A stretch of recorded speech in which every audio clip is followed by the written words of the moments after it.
Assalamualaikum warahmatullahi wabarakatuh guys. Welcome back to my channel teman-teman semuanya. Jadi di konten kali ini saya bakal mereview trade dan skill dari Jack Attacker elemen hijau guys ya, Char Bounty Festival terbaru yang rilis bersama dengan Queen guys ya.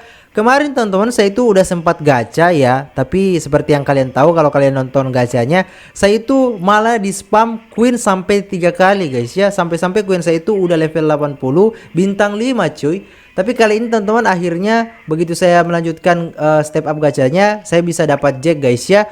Dan saya pikir teman-teman ya, saya pikir saya itu bakal dapat Jack itu sekali doang gitu. Tapi ternyata Bandai sedang berbaik hati, bukan berbaik hati juga sih kalau saya pikir-pikir. Dan saya perhatikan memang rating gacha untuk mendapatkan si Jack dan si Queen ini cukup mudah gitu ratingnya guys ya. Mungkin ini bagian dari strategi marketing mereka supaya orang-orang tertarik untuk gacha sih. Dan oke guys, langsung aja kita masuk ke reviewnya guys. Igeso.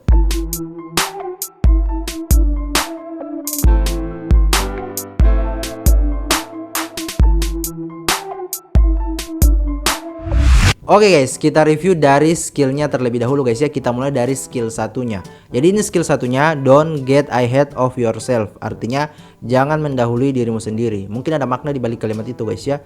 Dan ini tipe serangannya ini long range area ya, jarak jauh gitu. Dan saat kalian menggunakan skill ini teman-teman, kalian juga dapat no free stagger gitu. Jadi kalian bakal sulit untuk digangguin pada saat kalian dalam proses menggunakan skill ini gitu. Dan ini teman-teman efek serangan, efek dari serangan ini teman-teman, efek dari skill ini 6 kali ya guys ya, 6 kali gitu. Step 1 sampai step 5 damage attack-nya itu 121 guys ya.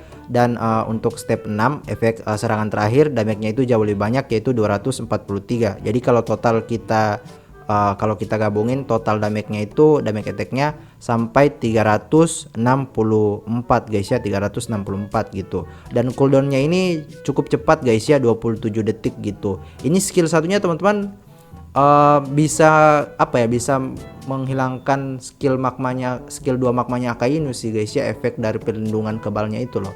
Dan skillnya si Jack ini teman-teman kayaknya mirip sama si Prime Relic guys ya. Tapi bedanya kalau si Prime Relic itu efek dari skillnya itu 4 kali doang ya, 4 kali doang ya. Dan justru teman-teman ya, justru menariknya walaupun efek serangannya itu hanya 4 kali, tapi secara damage si Prime Relic ini jauh lebih unggul gitu. Kalau si Prime Relic, kalau kita totalin ya dari step 1 sampai step 4, itu damage attack-nya itu 585 gitu guys ya. Jadi secara damage attack justru lebih banyak si Prime Relic ya. Tapi kita nanti bakal review trade-nya juga gitu. Siapa tahu di trade-nya itu ada yang bisa menghubungkan antara skillnya ini sama trade-nya gitu guys ya. Oke, sekarang kita masuk ke skill 2-nya guys ya. Skill 2-nya ini Drought, artinya kekeringan. Ini mungkin diambil dari julukannya si Jack guys ya, Jack si bencana kekeringan gitu. Nah, ini step satunya teman-teman, dia berubah dalam mode gajah dan memberikan damage attack 251. Dan pada saat itu jadi kan dia mukul pakai belalai kan guys ya, dia mukul pakai belalai dan musuh bakal mendapatkan efek tremor gitu. Dan itu 100% bakal diterima guys ya. Dan efek tremornya itu teman-teman durasinya 7 detik. Setelah itu teman-teman dia bakal nyeruduk musuh ya. Jadi pas dia pada saat dia berubah dalam mode gajah, dia bakal nyeruduk dan memberikan damage attack 326. Dan itu ada efek knockback-nya. Dan pada saat ke step 3 dia mukul musuh itu pakai belalai juga dan akan memberikan damage attack 352 guys ya. Dan durasi cooldownnya ini 39 detik gitu. Jadi kalau kita totalin damage yang dihasilkan dari skill 2-nya ini sebanyak 929 guys ya, 929 gitu. Dan yang harus kalian ingat ya, ini khususnya untuk pemula, bahwasanya skill 2-nya si Jack ini bisa ditahan guys ya. Jadi harus ditahan gitu. Kalau kalian hanya sekedar pencet doang, jadinya kayak gini.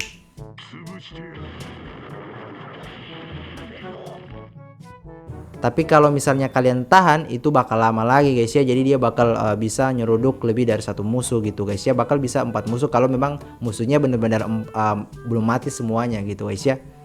Next teman-teman, kita masuk ke review trade-nya guys ya. Kita mulai dari karakter trade-nya yang pertama. Jadi saat dia dalam mode gajahnya, dia bakal mendapatkan pengurangan damage sebanyak 70%. Wah, ini banyak banget untuk seorang attacker guys ya. Ini bukan defender loh, tapi untuk attacker pengurangan damage-nya sampai 70% saat dia dalam mode gajah cuy. Terus saat dia dalam mode gajahnya atau dia menggunakan skill 2, waduh. Jadi dia bukan hanya mendapatkan stagger effect, tapi dia juga mendapatkan nullify status effect guys ya. Jadi dia menolak efek incinerate, pembatalan efek incinerate, pembatalan efek negatif Perona, pembatalan efek tremor, pembatalan apa lagi, pembatalan efek jadi batunya bau Hancock. Pokoknya banyak banget efek status effect guys ya. Pokoknya banyak banget efek seperti itu. Jadi nggak mungkin saya sebutin satu persatu gitu ya. Paling nggak kalian tahu lah efek semacamnya gitu. Dan di sini ada lanjutannya, increase knockback distance by 100%. Wah, jadi ini jarak knockbacknya ini waduh 100% bakal lebih jauh lagi guys ya jarak knockbacknya cuy. Terus trait satunya, saat dia memberikan damage sebanyak 3 kali dalam 10 detik.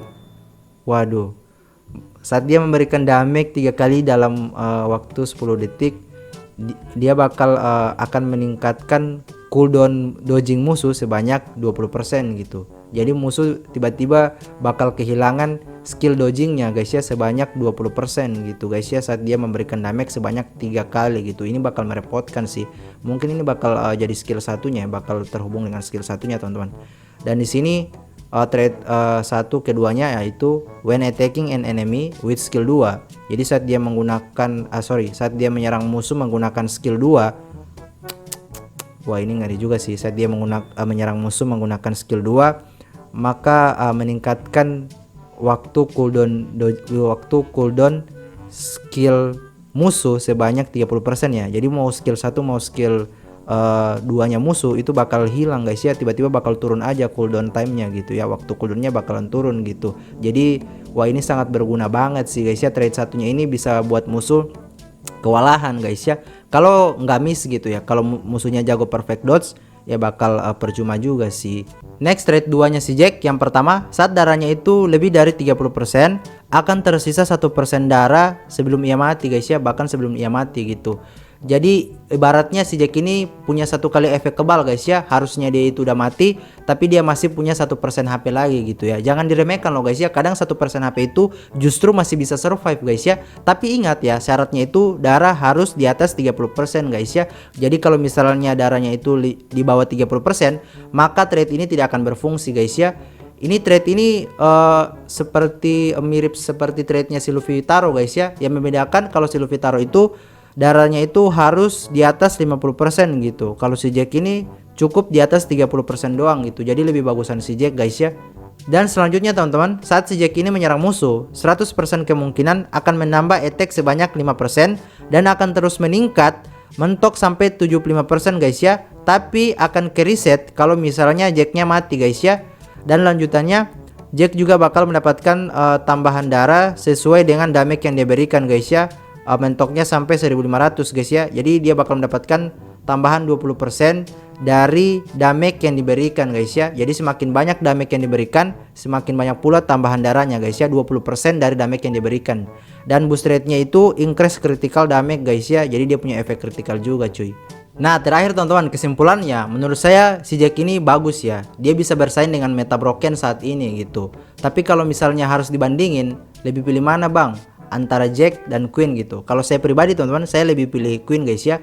Hal yang membuat saya merasa bahwa si Queen itu unik dan menarik adalah dia itu bisa ngehealing sambil joget-joget sambil joget-joget Pargoy guys ya. Dia bisa ngehealing sambil joget-joget Pargoy coy. Dan dia itu nggak perlu berada di area bendera gitu. Mau di luar area bendera, mau dimanapun posisinya, dia cuma diam aja, diam gitu. Analognya itu nggak usah digerakin, dia diam. Terus habis itu dia bakalan joget-joget sendiri, bakal joget-joget Pargoy sendiri. Terus tiba-tiba darahnya itu bakal bertambah gitu. Nah oke teman-teman, thanks for watching this video. Mudah-mudahan ini bisa membantu kalian. Jangan lupa subscribe untuk mendukung channel ini. Dan sampai ketemu di konten selanjutnya. And stay santuy.